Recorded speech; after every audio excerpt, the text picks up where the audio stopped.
I love you. To the moon and beyond.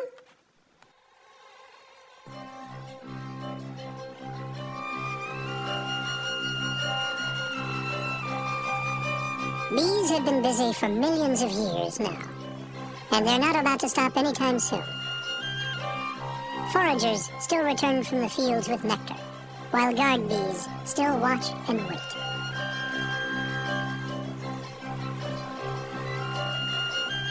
There's treasure in this beekeeper's hive, and all are sworn to protect it with their lives. Suddenly, an intruder comes flying in, a wasp hoping to capture a bee and feed it to its hungry grubs. The battle begins in earnest. The wasp is larger, but the bees make up in numbers what they lack in strength. They sting the invader relentlessly. For the individual bee, it's a suicide attack. The bee's stinger and part of its abdomen will be ripped from its body when it pulls away. But the defense of the colony is the only thing that matters. Paralyzed by venom, mortally wounded, the wasp is unceremoniously dragged to the edge of the hive and dumped. Just an ordinary day of birth, death, sex, and violence. And it's not even noon yet.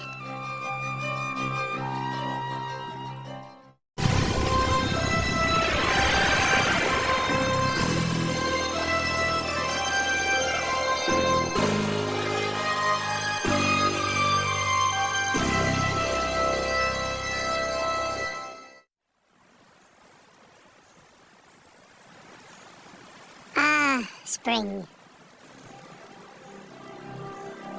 After a long winter, it's time to get outside and to drink your fill of nectar. If you're a honeybee, this is your field of dreams.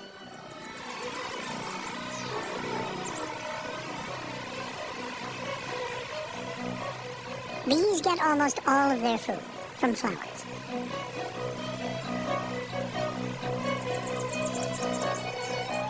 Attracted by the bright colors and sweet smells, the bee thrusts its body and long straw-like proboscis deep inside the flower and sucks up the sugary nectar at the bottom.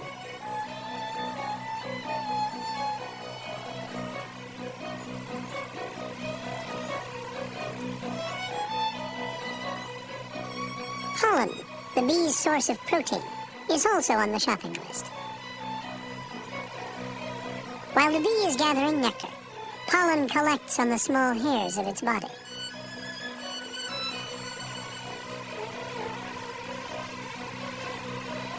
To carry it safely, the bee stows it away in sacks on its hind legs. A bee can carry its own weight in pollen and nectar and still fly, barely.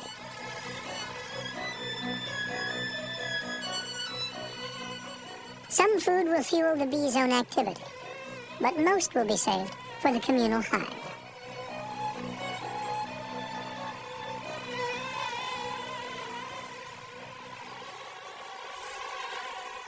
As soon as they return, the foragers prepare to unload their cargo. Other workers are waiting to help them. A full load of nectar fills nearly half of a bee's abdomen.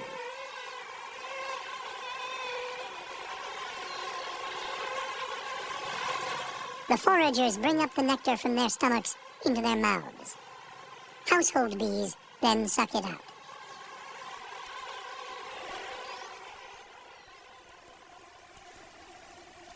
As the nectar is passed on from one bee to another, it's processed by enzymes in the bee's body. The nectar is then tipped into storage cells. It takes about 5 days for it to thicken and ripen into honey. When the process is complete, the honey cell is sealed with wax, like a lid on a jar, to be opened when needed.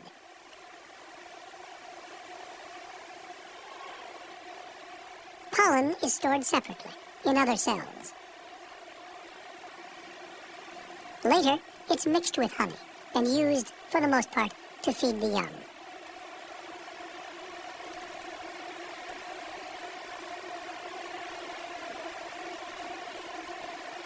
The bees pack it down to make room for the next load, and the next.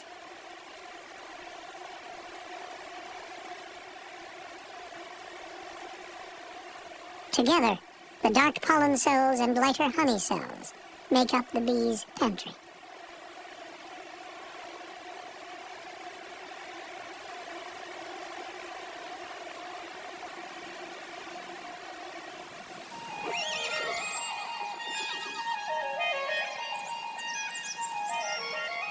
The search for nectar and pollen lasts as long as the light does.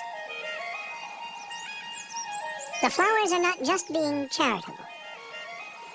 By luring the bees, they get them to carry pollen from one blossom to another.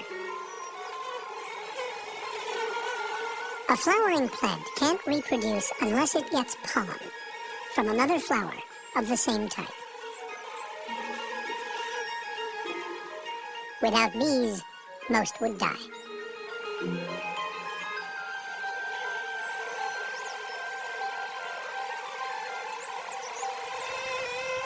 When a scout bee discovers a rich new source of food, it must tell the others how to get there.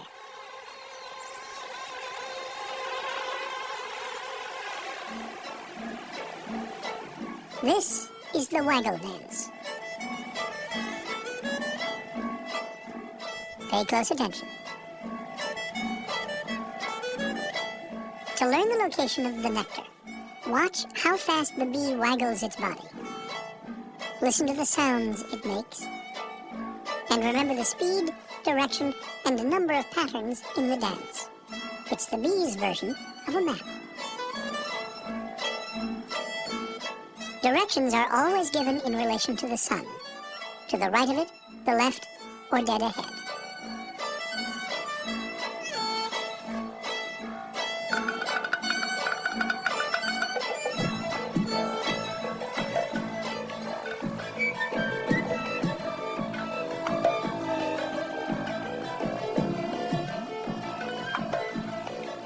Success at last.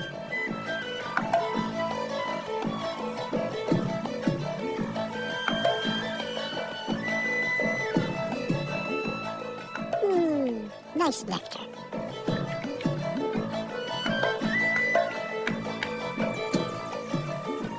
It takes the nectar from 5 million flowers to make 1 pint of honey.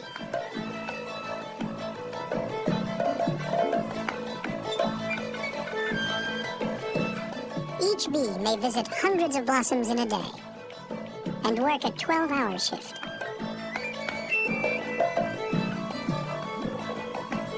They make about 10 journeys in a day, with each trip lasting roughly an hour.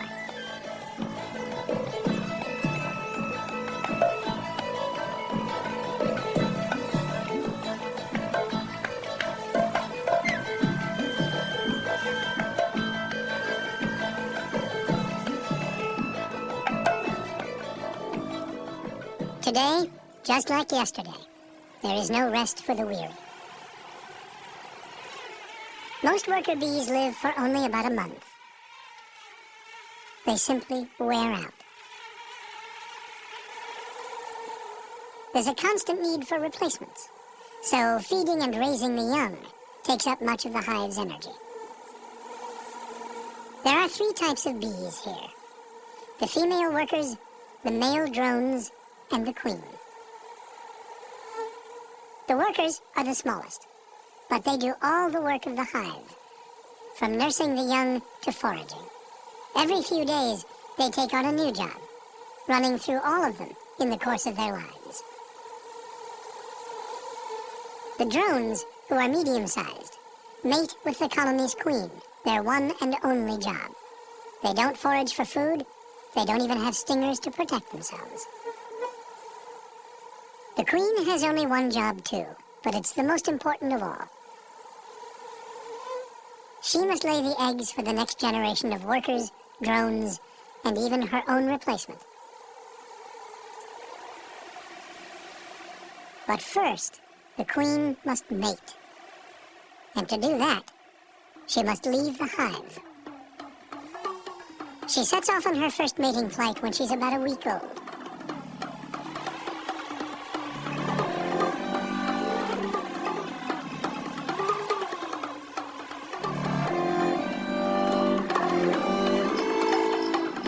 When the queen appears, she's immediately surrounded by the males, who follow her unique scent.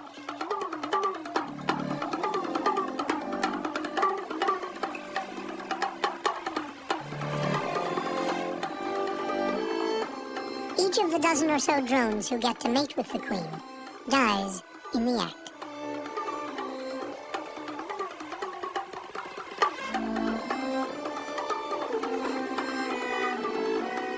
The queen flies back to the hive immediately, her body carrying the sign of success. What's left of the male.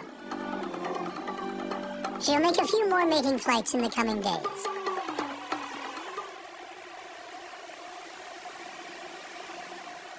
And then have enough sperm in her body to fertilize eggs for the rest of her life, which may last from 1 to 4 years.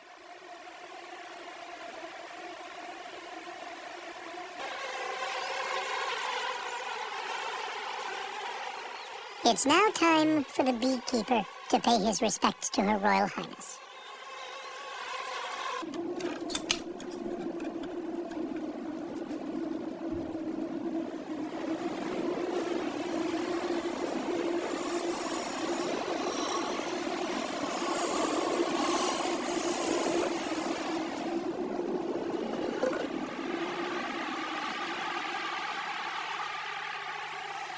But he comes with an ulterior motive.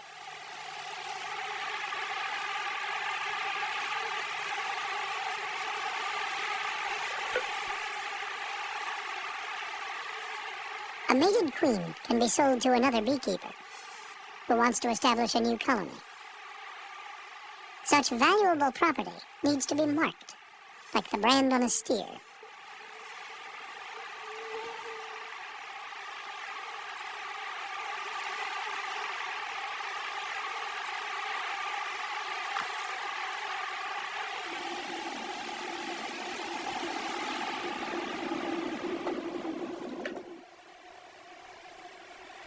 Every day, the queen will lay about 1,500 eggs. 200,000 in a year.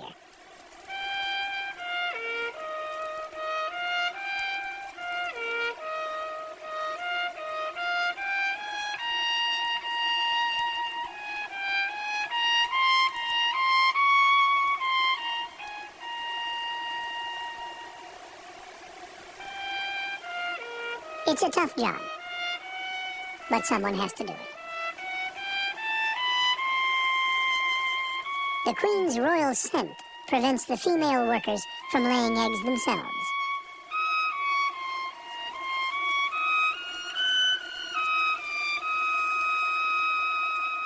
It takes a few days for the eggs to grow into larvae.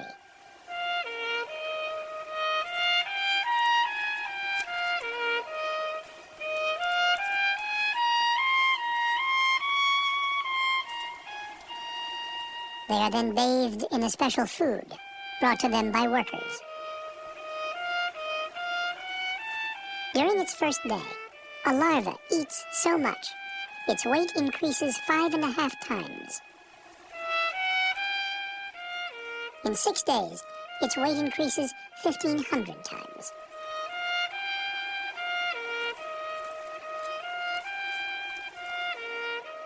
The larvae then spin cocoons, and pupae develop inside, until they emerge 2 weeks later as adult bees. The queen only stops laying eggs when the weather grows colder, in November.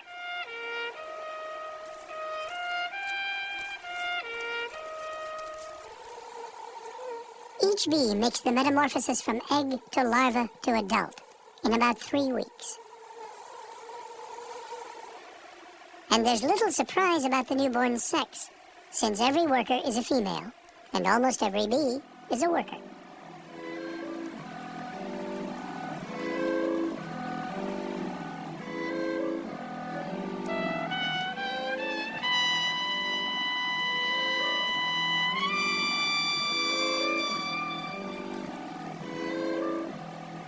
In a colony of tens of thousands, only 100 bees are born male. The dome-shaped covers of their brood cells provide extra space for their larger bodies. Worker bees act as midwives to assist them.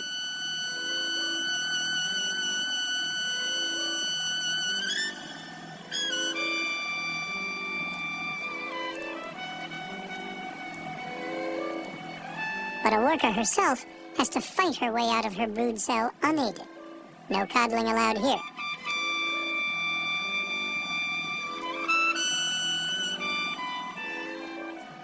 Soon the worker will follow her well-ordered behavioral cycle, beginning with cleaning her own cell. The males, on the other hand, receive special care. They're helped out of their cells and immediately fed.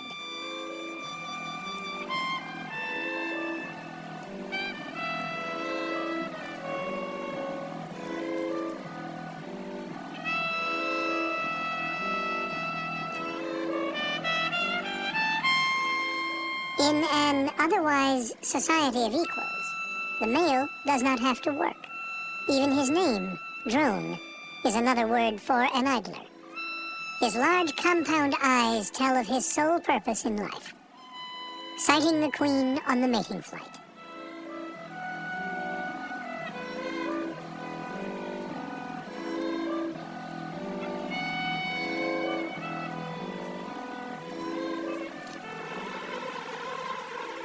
In a honeybee colony, every member has a specific task to perform, and everything has its place.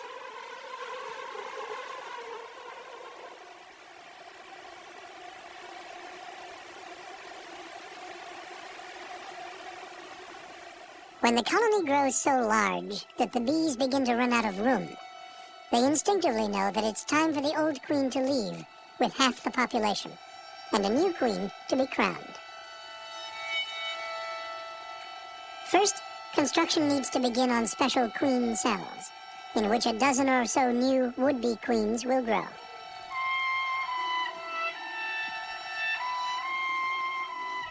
This is the most exclusive neighborhood in the hive.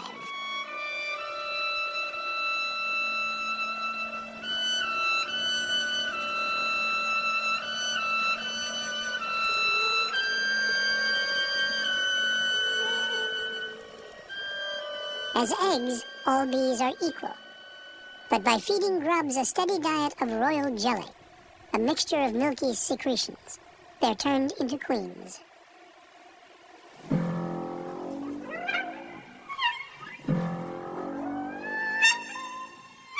But before the new queens hatch, the old queen must leave, accompanied by thousands of workers who are close enough to follow her scent.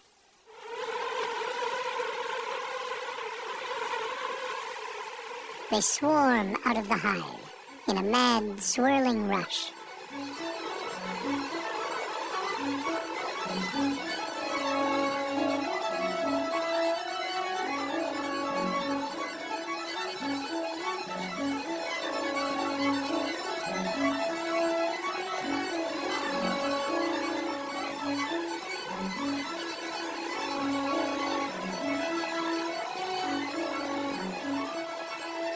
Not far from the hive, the old queen lands to rest, and the swarming bees follow her.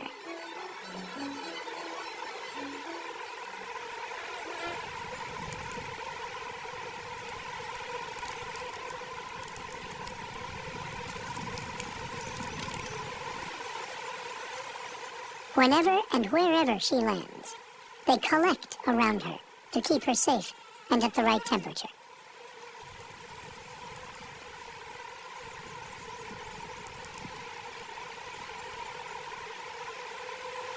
She's their future, the only member of the colony who can lay eggs and produce the next generation. But swarming bees consume a great deal of energy. Whatever food they had in their stomachs is quickly used up, so they have to stop to gather more nectar.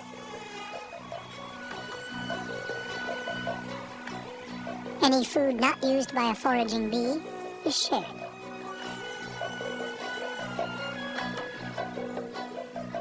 Scouts check out possible sites for a new hive. But with each hour, the danger grows. Out in the open, the bees are extremely vulnerable to predators and bad weather.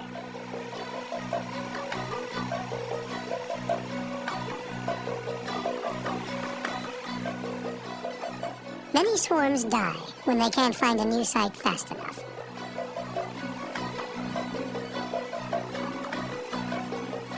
But this time, the bees are in luck. They immediately take possession of a hollow fruit tree. Every inch is carefully examined.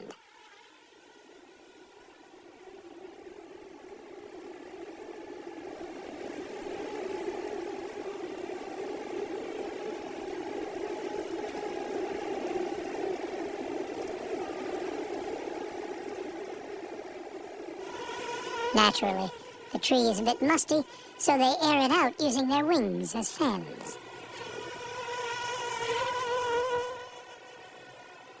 Then they spread a special scent from a gland on their abdomen. The sweet smell of home. It makes the new address official and allows stragglers to find their way. Inside the tree, the bees form living chains. Not having a ruler handy, it's their way of taking measurements in preparation for the construction work, which has to begin as soon as possible. Bees are natural engineers. They're also gymnasts, excellent at holding onto each other's legs.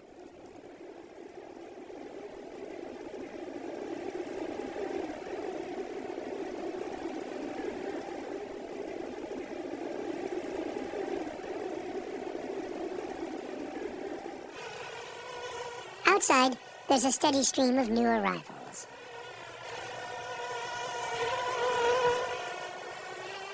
The tree seems to meet with their unanimous approval, especially the rustic decor.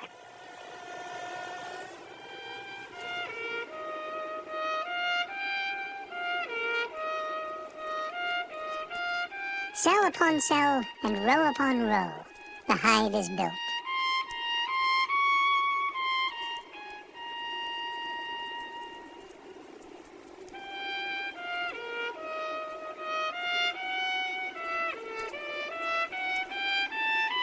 Each sheet of cells is called a comb. The worker bees have wax-secreting glands in their abdomens to produce a steady supply of building material. But there's a high price to pay. To produce the energy to make an ounce of wax, it takes a pound of honey.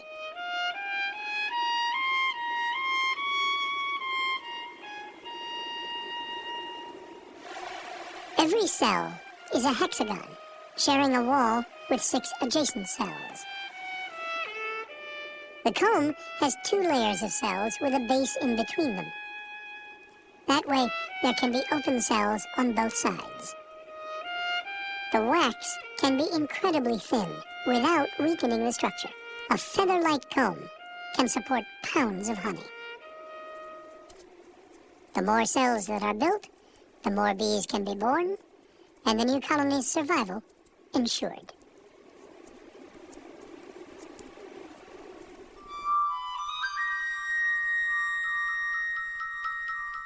It's now midnight.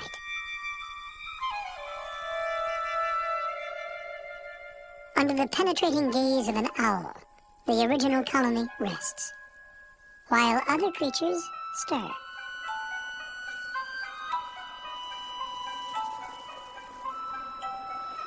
There's a visitor to the hive tonight. A mouse, trying to keep out of the way of owls and bees alike. It's not after honey, but warmth and safety, and a snack.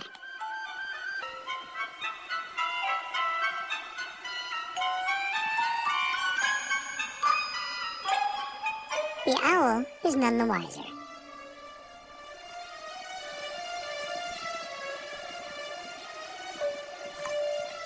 The mouse can smell the danger above. There lies the realm of the bees, where mice are not welcome.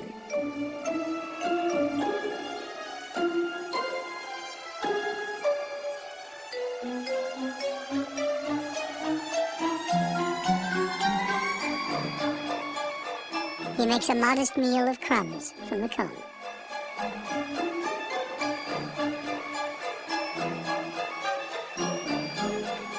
The bees are keeping the brood cells at an even 95 degrees Fahrenheit, just the right temperature for a chilly mouse.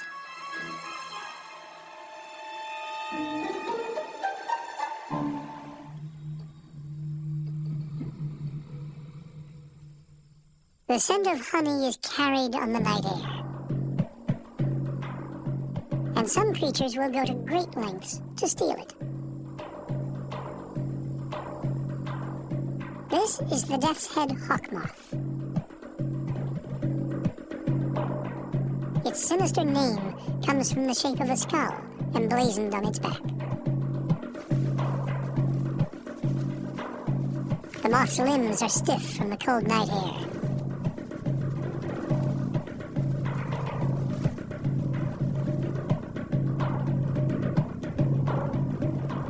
By shivering, it warms its body up before taking flight.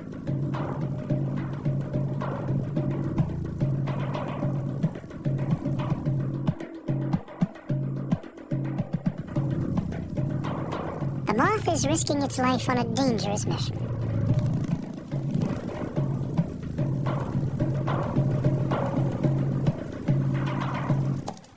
It lands at the entrance, surrounded by guard bees ready to protect the hive. But there's no sign of defense. The moth walks boldly past the guards and enters the hive.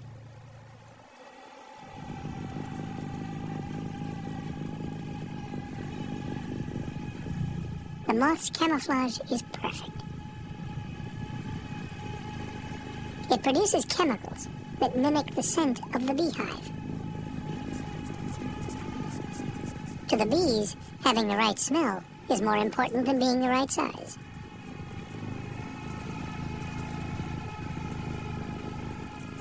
But just in case, the moth uses another deception. It makes sounds that would normally come only from a queen bee. With these disguises, the moth can plunder the honey cells unchallenged. The hive bees notice the loss of honey, but not the robber in their midst.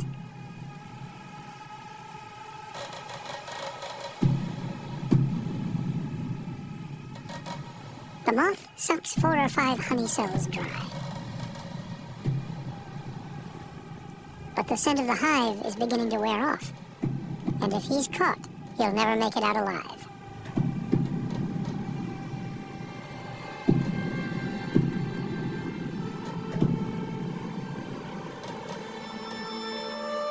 He escapes just in time.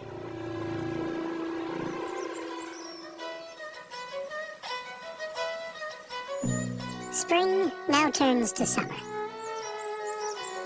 Not only is the harvesting season short, but all sorts of unpredictable events can force the bees to stop. And what's more unpredictable than the weather?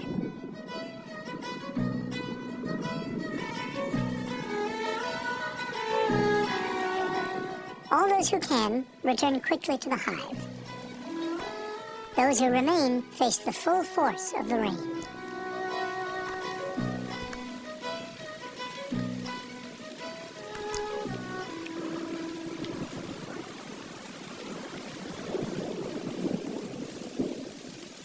The bees are forced to seek shelter from the downpour.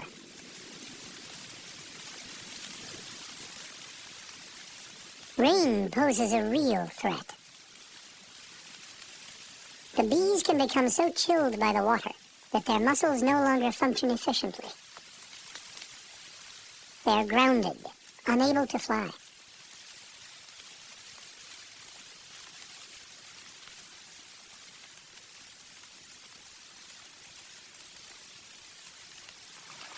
Even the guard bees back at the hive are rendered useless, numbed by the cold.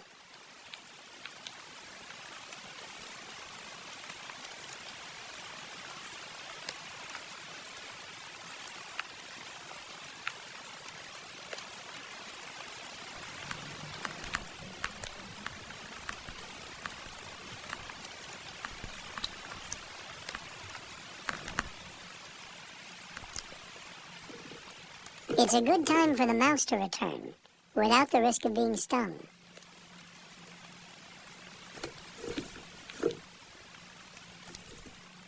A cluster of sodden bees hangs outside the entrance. Too many foragers tried to seek shelter in the hive at the same time.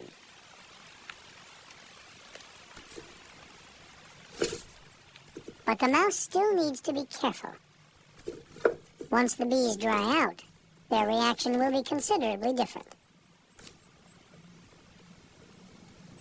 They are not generally known for their hospitality.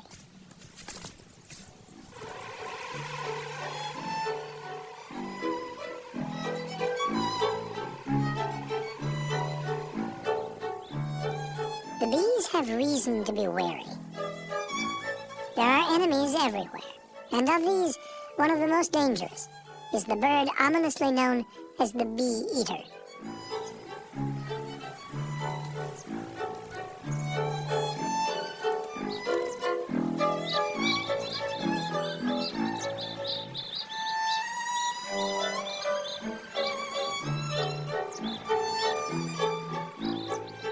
With a brood of hungry chicks in their nest tunnels, the birds need to meet a constant demand for food.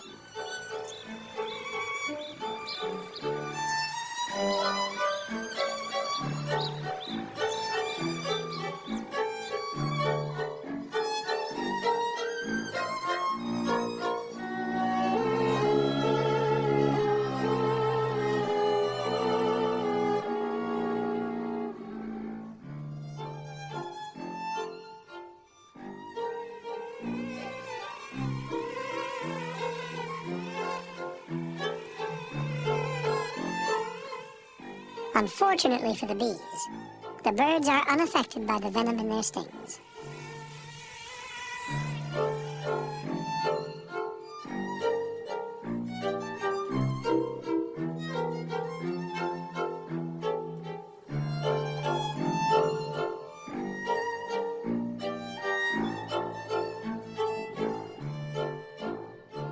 A single bird can kill 500 bees a day. A whole group can wipe out a colony.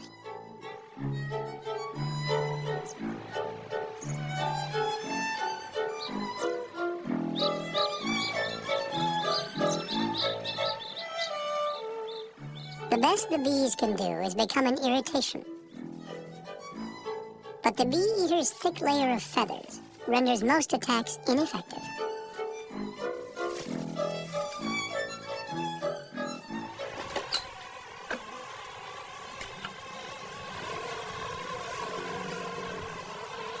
Nearby, the dreaded hornets are also rearing their young.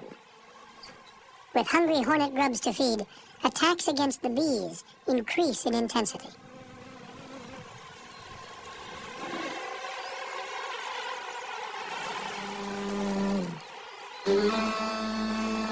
The bees counterattack, but no individual stands a chance against a hornet.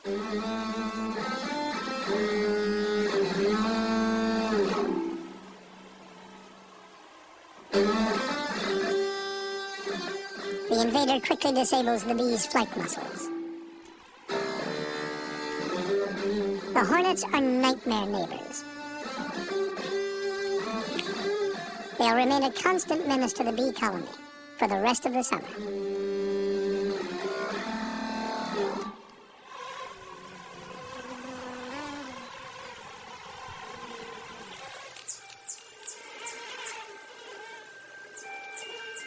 Out in the countryside, the work continues. There are thousands of different kinds of bees, but only one kind that produces honey. The honeybee can smell with her antennae, and she can taste with the tip of her proboscis. Not to mention each foot, which can taste what it touches.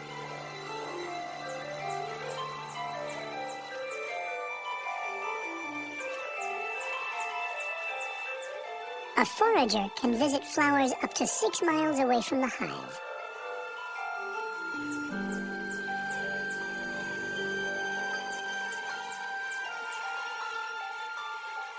For us, that would equal a trip of 800 miles.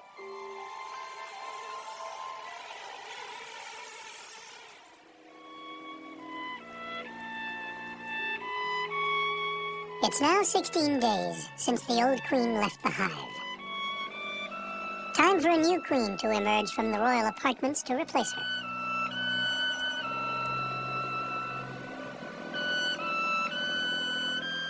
The firstborn stakes her claim to be ruler with a piping call.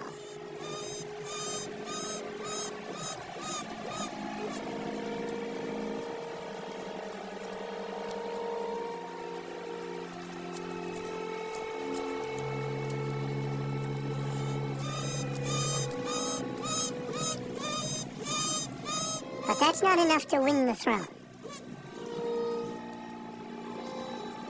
She will also have to fight up to a dozen royal sisters.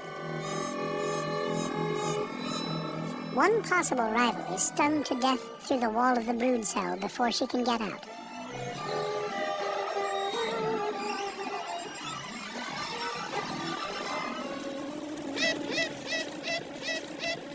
At the same time, another is trying to free herself from her cell.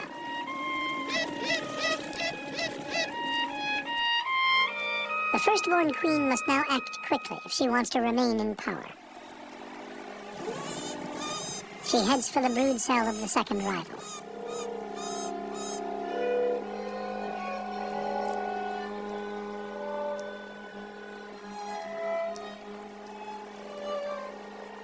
As soon as the rival is free, the challenge is taken up. She stakes her own claim with an aggressive call.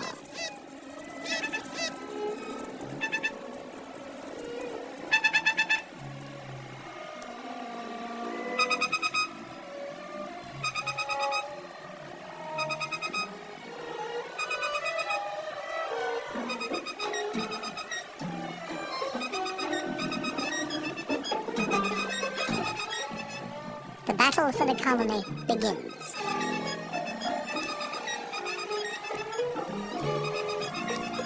The larger, longer queens are in the center, surrounded by workers.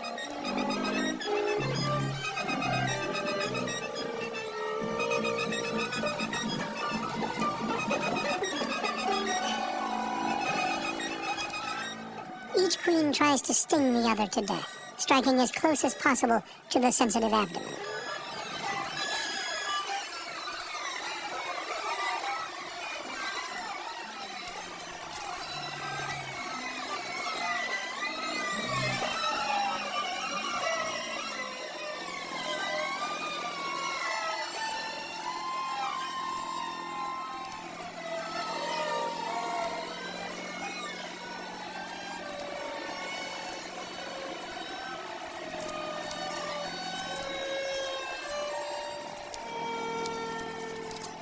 But this time, quite unexpectedly, the battle ends in a draw.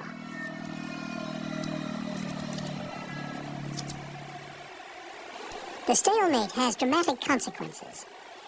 A hive can only have one queen, so the colony must divide yet again. The departing swarm is on a risky mission. The newborn queen that leads it is a virgin and cannot guarantee the new colony's continued existence.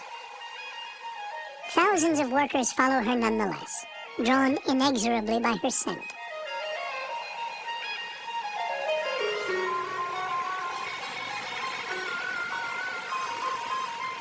A precipitous flight from the hive can have strange consequences.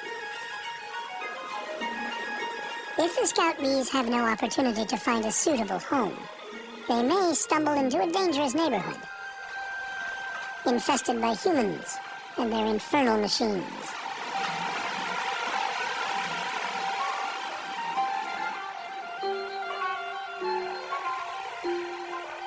The swarm seeks a temporary resting place. For bees, home is where the queen is.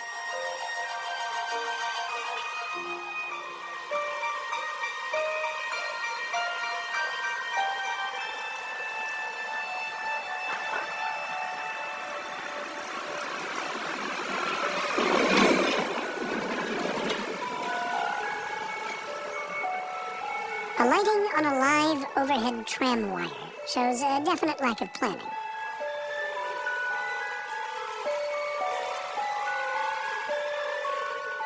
It could be deadly for the swarm. But for passers-by, it's just a diversion.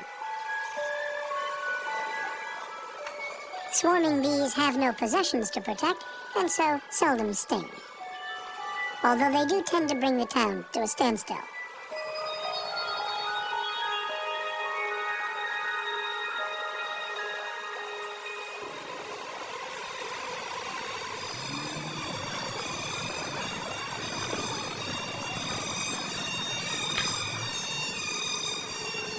The fire department comes to the rescue.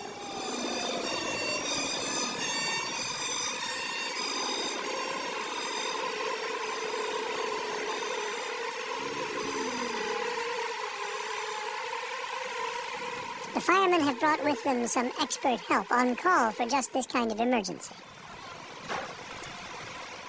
But it's not clear how the beekeepers can get the bewildered colony under control.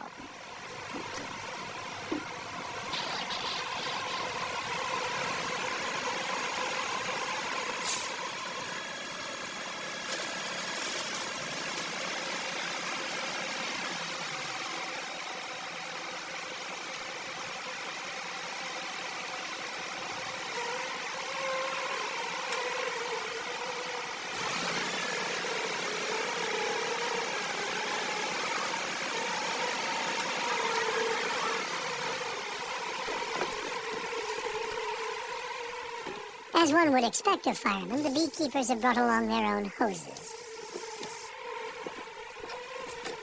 The cold water has the effect of calming the bees, at least temporarily.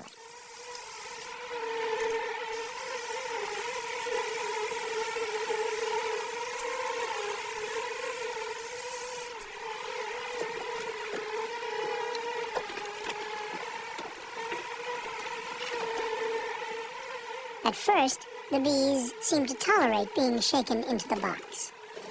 But then they begin to rebel, led by their queen, who has been protected from the effects of the water by a layer of loyal followers.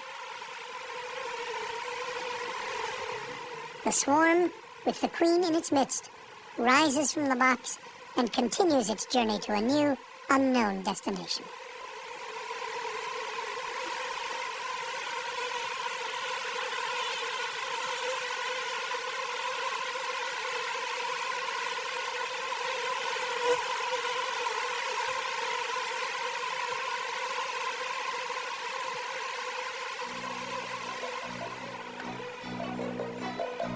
The scouts search for a suitable site for a hive in the nearby woods.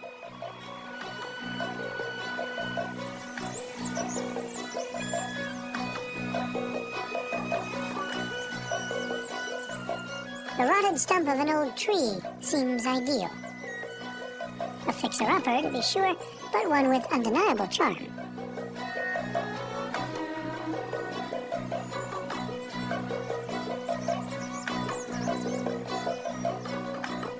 The usual inspections are cautious at first, then progressively more confident. So far, so good. It's empty, it's dry, and it's big enough for the colony. Who could ask for more?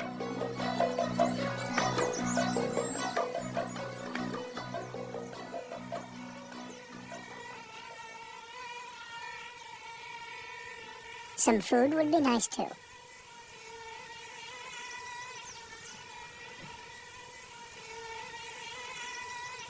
Now that the bees have settled in the woods, they search out honeydew, a sticky liquid containing a great deal of sugar, which they can turn into woodland honey.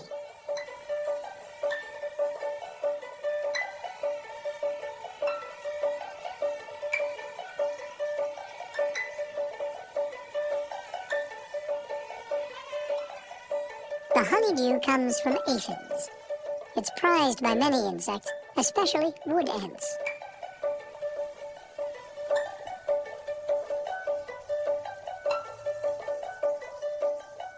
The aphids tap trees to obtain sugary sap, which their bodies turn into honeydew.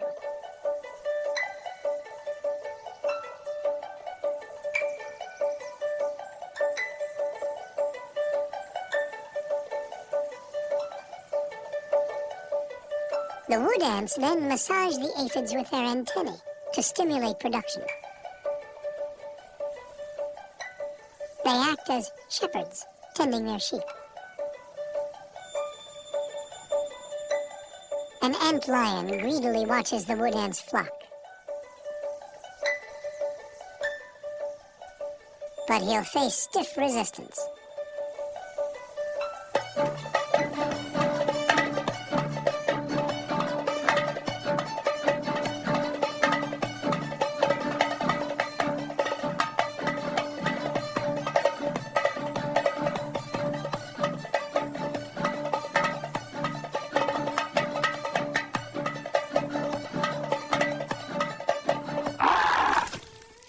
Some poachers are more imposing than others.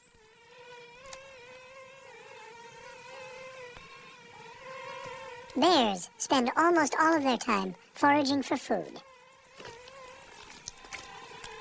It's best not to attract their attention. Too late.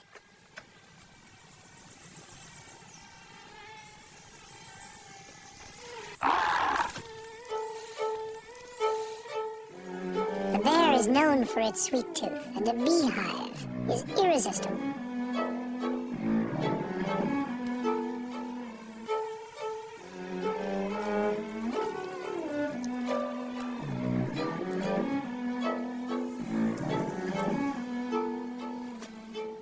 To reach the prized woodland honey, the bear uses brute force.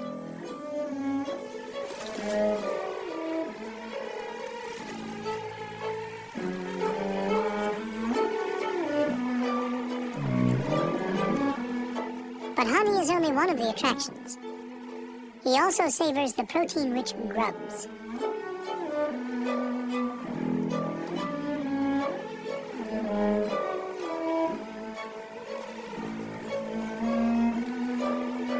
The bees desperately defend their hive. But they're no match for the bear, who shakes off their attacks. His thick fur protects him from the stinging bees long enough for him to wreak maximum damage.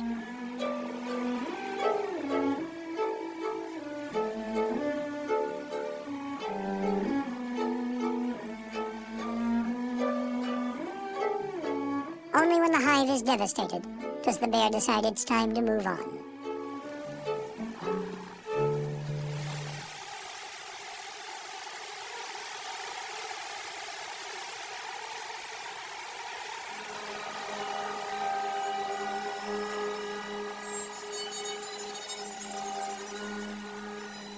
Other, smaller plunderers begin to arrive.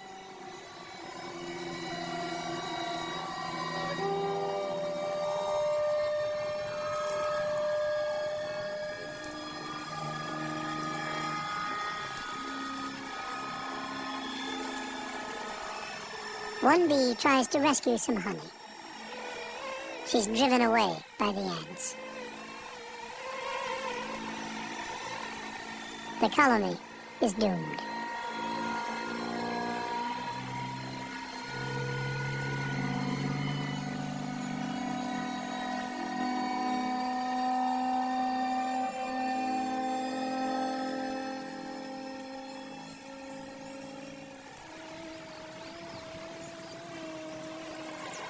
But the original hive is still very much intact.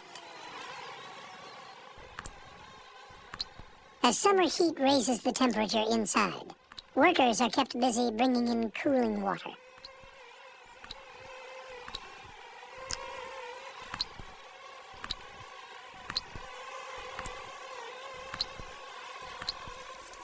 But it's the winter that's the hardest time for the colony.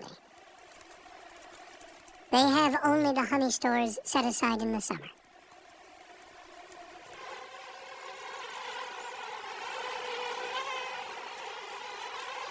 All the bees must work hard for the survival of the colony. The drones who didn't mate with the queen are no longer needed. They're driven out of the hive to certain death.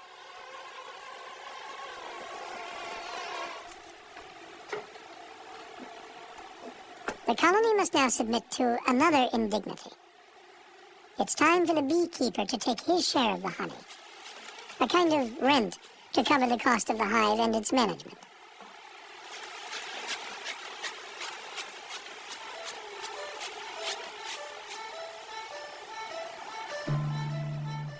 Anything he spills is public property.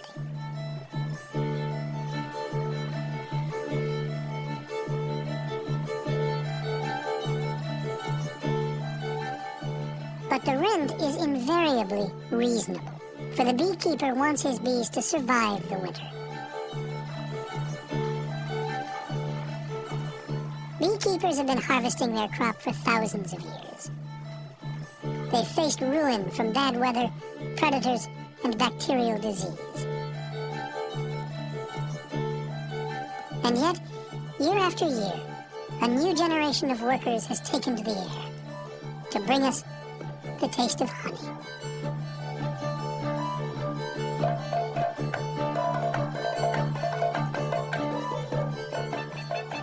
In the house at Pooh Corner, A.A. Milne wrote, "What would you like best in the world, Pooh?" "Well," said Pooh, "what I like best," and then he had to stop and think. Because although eating honey was a very good thing to do, there was a moment just before you began to eat it which was better than when you were. But he didn't know what it was called. Sweet anticipation.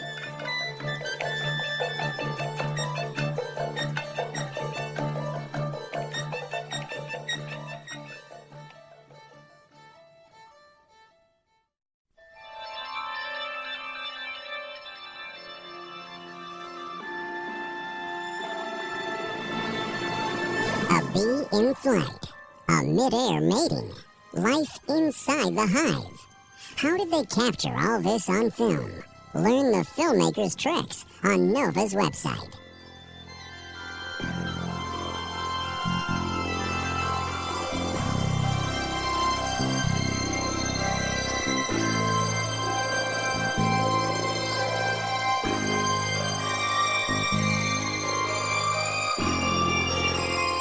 To order this show or any other Nova program for $19.95 plus shipping and handling, call WGBH Boston Video at 1-800-255-9424.